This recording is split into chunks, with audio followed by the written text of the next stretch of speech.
If you hear spooky yelps and howls at night in the British countryside, chances are it's a fox. I've always found something magical about these furry creatures of the night, so this week I want to make a doll that captures a fox's mischievous spirit. Initially, I was going to make a fox girl with long bushy hair and a cute dress, but I really want to use this burnt orange acrylic for the hair. It's a perfect rusty autumn shade, but I don't have quite enough left for a full head of hair as well as the tail, so I figured I could make a goth boy fox with a shorter, punky hairstyle. Anyway, it's been too long since I made a boy doll, and I think a fox boy could be really cute.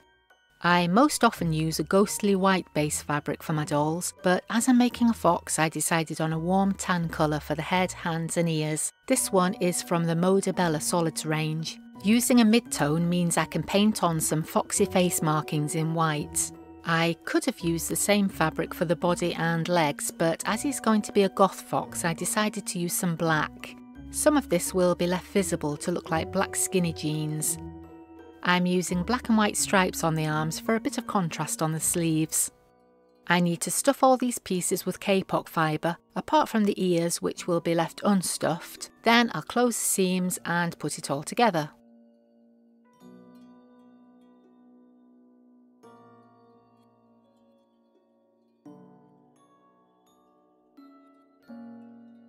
I'm jointing the arms and legs with metal beads. I've tried a few different jointing methods over the years, but bead jointing is my favourite. You get a lot of movement in a bead jointed limb, so it allows you to pose a doll more naturally than with a hinge or button joint.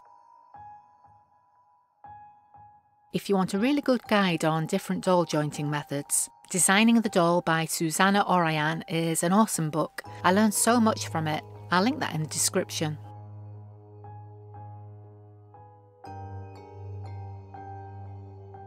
I'm sewing on the ears with ladder stitch all the way around the base.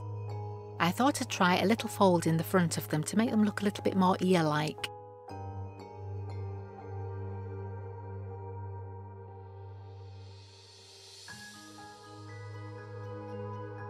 I might add a bit more detail to those later, but I'm pretty pleased with them. I like the shape the folds created.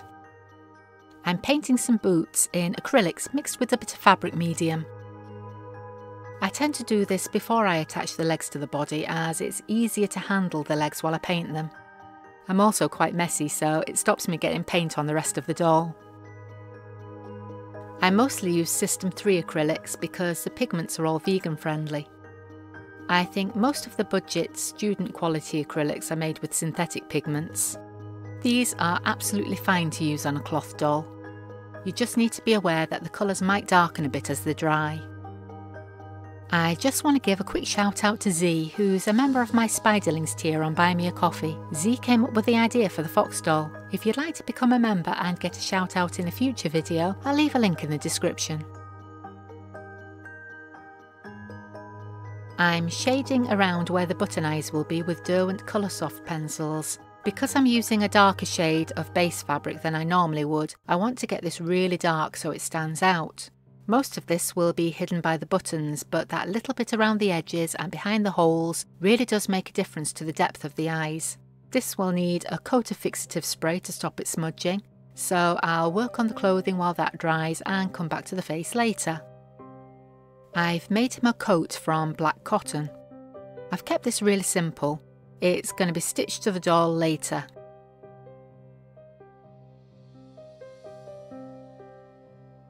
I've made a little ruffly lace piece to go on the front.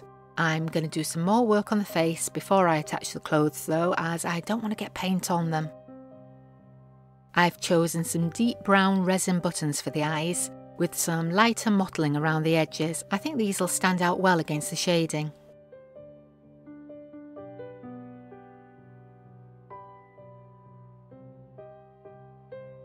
Foxes have a kind of white beard, so I'm painting that in acrylics. Just adding that bit of white has immediately made him look more fox-like. I'd normally use ink pens for the line detail, but I find the fine liner pens don't work too well on top of acrylic. So I'm using black acrylic paint for the nose and the mouth. If I don't like a line, I can just go over it with a bit more white. I used to be terrified of making mistakes in my work until I visited an exhibition of Beatrix Potter's original illustrations.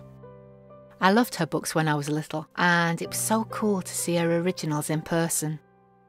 When I looked closely at them, I noticed there were little areas where she'd made a mistake and covered the line with white paint. That was a light bulb moment for me. I realised that even the best artists can make mistakes.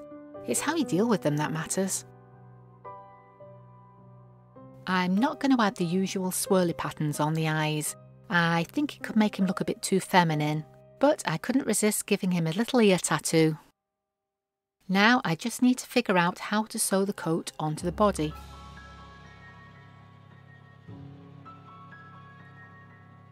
This is so fiddly, I really didn't think this through.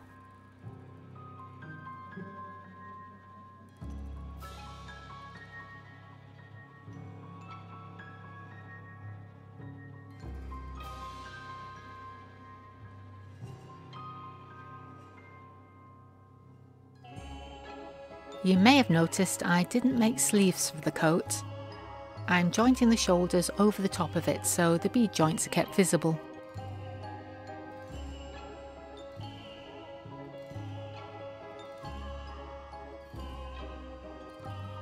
I've needle felted a bushy tail from some super chunky acrylic yarn.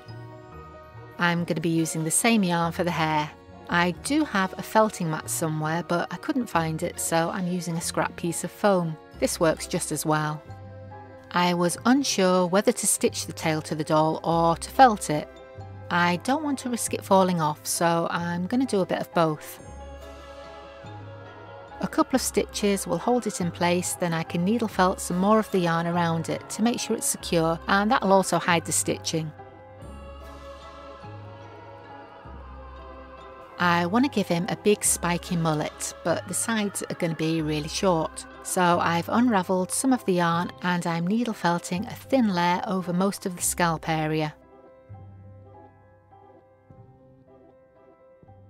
He just needs a thin strip of longer hair up the middle of the head, then I'll unravel it all and style it. If you're enjoying this video, make sure you hit the like button to let me know. This also helps it get seen by more people.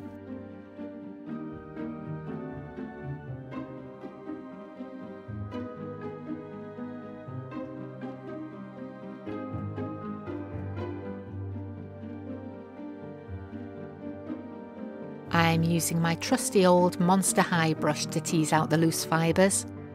It's looking a bit wild at the moment. He's going to need a good trim to get all this hair under control.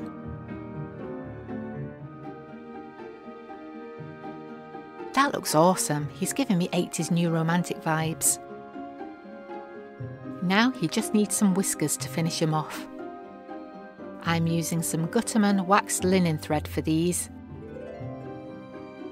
I'm using a doll needle to pass the thread through to the back of the head.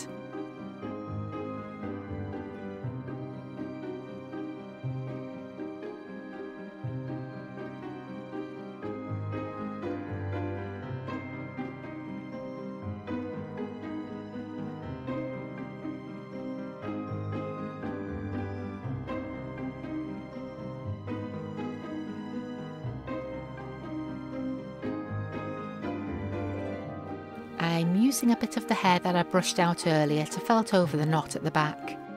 That'll hold them in place and there's no need for glue or knots on the face.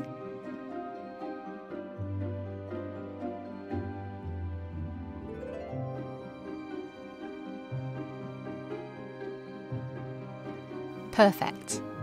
I think he's quite different for me, but he's so cute. I've named him Edgar Thornapple.